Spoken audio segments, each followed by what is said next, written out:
నమస్తే welcome to Andhraprabha నేను లక్ష్మి జూబ్లీహిల్స్ ఉప ఎన్నికల్లో కాంగ్రెస్ ఘన విజయం సాధించింది. ఆ పార్టీ అభ్యర్థి నవీన్ యాదవ్ జయకేతనం ఎగరవేశారు. తన సమీప ప్రత్యర్థి బీఆర్ఎస్ అభ్యర్థిపై 24,658 ఓట్ల మెజారిటీతో ఆయన గెలుపొందారు. మొదటి రౌండ్ నుంచే నవీన్ యాదవ్ స్పష్టమైన ఆధిక్యాన్ని ప్రదర్శించారు. రౌండ్కు అది మరింత పెరిగింది. ఒక్క రౌండ్లోనూ బీఆర్ఎస్ అభ్యర్థి మాగంటి సునీత ఆధిక్యం దక్కించుకోలేకపోయారు. ఈ నేపథ్యంలో నవీన్ యాదవ్ విజయ ప్రస్థానం గురించి ఇప్పుడు తెలుసుకుందాం. ఎన్నికల అఫిడవిట్ ప్రకారం హైదరాబాద్లో జన్మించిన నవీన్ యాదవ్ 2007లో బేగంపేటలోని సిఐఐటి నుంచి ఆర్కిటెక్చర్లో బ్యాచిలర్ డిగ్రీ పూర్తి చేశారు. చదువు అనంతరం యువత, స్థానిక ప్రజల కోసం సేవా కార్యక్రమాలు చేపట్టారు. ఇదే ఆయన ప్రజా జీవితానికి ఆరంభం. సామాజిక, క్రీడా రంగాల్లో నాయకత్వం ప్రదర్శించారు. నవీన్ యాదవ్ కేవలం రాజకీయంగానే కాదు, సామాజిక సంస్థలు, క్రీడా సంస్థల్లో కూడా కీలక బాధ్యతలు చేపట్టారు. వాటిలో ముఖ్యమైనవి స్టేట్ యాదవ స్టూడెంట్ వింగ్ కి అధ్యక్షుడిగా వ్యవహరించారు. తెలంగాణ త్రోబాల్ అసోసియేషన్ కి కూడా అధ్యక్షుడిగా ఉన్నారు. ఎన్జీఓ నవయువ నిర్మాణ్ స్థాపించారు. ఈ కార్యక్రమాల ద్వారా ఆయన జూబ్లీహిల్స్ పరిసర ప్రాంతాల్లో తన ప్రభావాన్ని పెంచుకున్నారు. ఇక 2014లో మొదటి అడుగు ఓడినా జూబ్లీహిల్స్ ను వదలలేదు. నవీన్ యాదవ్ 2009లో ఎంఐఎంలో చేరి కొద్ది కాలంలోనే పార్టీకి ముఖ్య నాయకుడయ్యారు. అసదుద్దీన్ ఓవైసీ విశ్వాసంతో 2014 జూబ్లీహిల్స్ అసెంబ్లీ ఎన్నికల్లో ఆయన ఎంఐఎం అభ్యర్థిగా పోటీ చేశారు. అప్పటికి ఆయన వయసు 30 సంవత్సరాలు మాత్రమే. ఈ ఎన్నికల్లో 41,656 ఓట్లు రాగా రెండో స్థానంలో నిలిచారు. కేవలం 9,000 ఓట్ల తేడాతో ఓడిపోయారు. అయితే ఓడిపోయిన తర్వాత కూడా జూబ్లీహిల్స్ ను వదలకుండా అదే నియోజకవర్గంలో పట్టువదలని విక్రమార్కుడిగా పనిచేశారు. అదే పట్టుదల ఆయన్ను ప్రజల దగ్గరకు చేర్చింది. ఇక 2018లో పార్టీలో కొన్ని అంతర్గత సమస్యల కారణంగా ఆయన ఎంఐఎం నుంచి పోటీ చేయలేకపోయినా స్వతంత్ర అభ్యర్థిగా రాణించారు. కేవలం 10 రోజుల ప్రచారంతో 18,856 ఓట్లు సంపాదించి హైదరాబాద్లో స్వతంత్ర అభ్యర్థిగా ప్రత్యేక రికార్డు నమోదు చేశారు.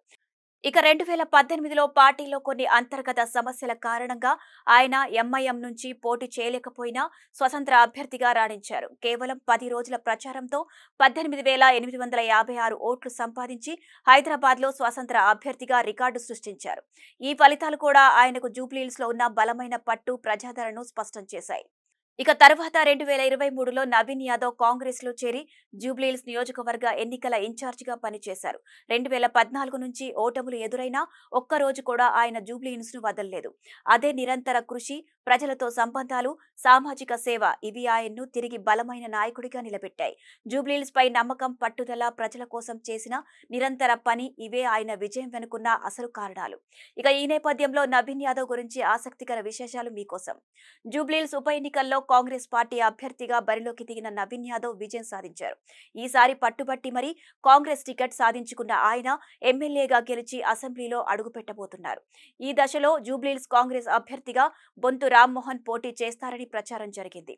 అజారుద్దీన్ బరిలో నిలుపుతారని కూడా భావించారు. చివరకు పార్టీ టికెట్ నవీన్ యాదవ్నే వరించింది.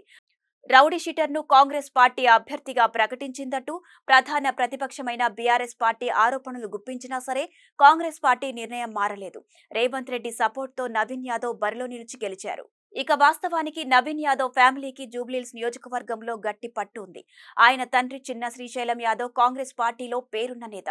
2014 అసెంబ్లీ ఎన్నికల్లో మజ్లిస్ పార్టీ తరపున పోటీ చేసిన నవీన్ యాదవ్ ఆ ఎన్నికల్లో ఓడిపోయారు. అయితే 41,656 ఓట్లు సాధించి రెండో స్థానంలో నిలిచారు.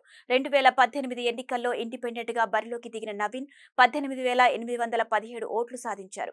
దీన్ని బట్టి నియోజకవర్గంలో నవీన్ యాదవ్ ఫ్యామిలీకి పట్టు ఉందని అర్థం చేసుకోవచ్చు. కాగా 2023 అసెంబ్లీ ఎన్నికల్లో జూబ్లీహిల్స్ టికెట్ ను అజారుద్దీన్ కు కేటాయించారు.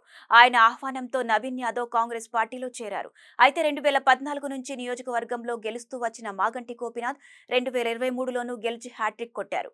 అయితే 2025లో మాగంటి గోపీనాథ్ అనారోగ్యంతో మరణించడంతో నవీన్ యాదవ్ కు ఊహించని రీతిలో పోటీ చేసే అవకాశం లభించింది. బీఆర్ఎస్ పార్టీ సెంటిమెంట్ రీత్యా మాగంటి సతీమణికి టికెట్ ఇచ్చింది. కానీ అప్పటికే 2 సార్లు ఓటమి పాలైన నవీన్ యాదవ్ ఈసారి పరిస్థితిని తనకు అనుకూలంగా మలుచుకున్నారు. ఇక నవీన్ యాదవ్ ని రౌడీ షీటర్ ఫ్యామిలీ అని బీఆర్ఎస్ పార్టీ ఆరోపించింది. అయితే నవీన్ యాదవ్ కు బీఆర్ఎస్ కీలక నేత తలసాని శ్రీనివాస్ యాదవ్ మామ వరుస అవుతారు. శ్రీనివాస్ యాదవ్ సోదరుడి కుమార్తె వర్షను నవీన్ కు ఇచ్చి వివాహం చేశారు. చేశారు. వీరికి అన్ష్ యాదవ్ అనే కుమారుడు ఉన్నారు. బీఆర్ కు చదివిన నవీన్ యాదవ్ రియల్ ఎస్టేట్ వ్యాపారం చేస్తున్నారు. ఎన్నికల్లో గెలుపోటములతో సంబంధం లేకుండా నవీన్ ప్రజలతో మంచి సంబంధాలు కొనసాగిస్తూ వస్తున్నారు.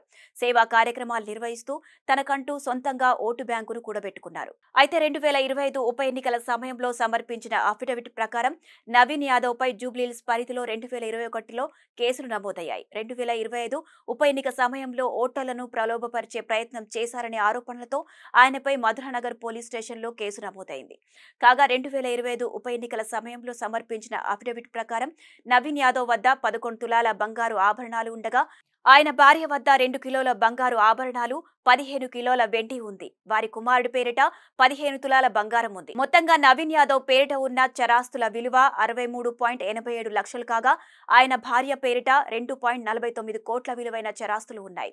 కుమారుడి పేరిట 19 లక్షలకు పైగా విలువైన చరాస్తులు ఉన్నాయి. ఇక నవీన్ యాదవ్ పేరిట 14 ఎకరాల 39 గుంటల వ్యవసాయ భూమి ఉండగా ఆయన భార్య పేరిట 4 ఎకరాల 30 గుంటలు ఉంది. నవీన్ యాదవ్ పేరిట 29.66 కోట్ల విలువైన స్థిరాస్తులు ఉండగా ఆయన భార్య పేరిట 5.75 కోట్ల విలువైన స్థిరాస్తులు ఉన్నాయి.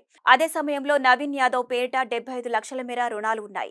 2018 ఎన్నికల అఫిడవిట్లో సమర్పించిన వివరాల ప్రకారం నవీన్ యాదవ్ కు 17.5 కోట్లకు పైగా ఆస్తులు ఉండగా 85 లక్షల మేర అప్పులు ఉన్నాయి.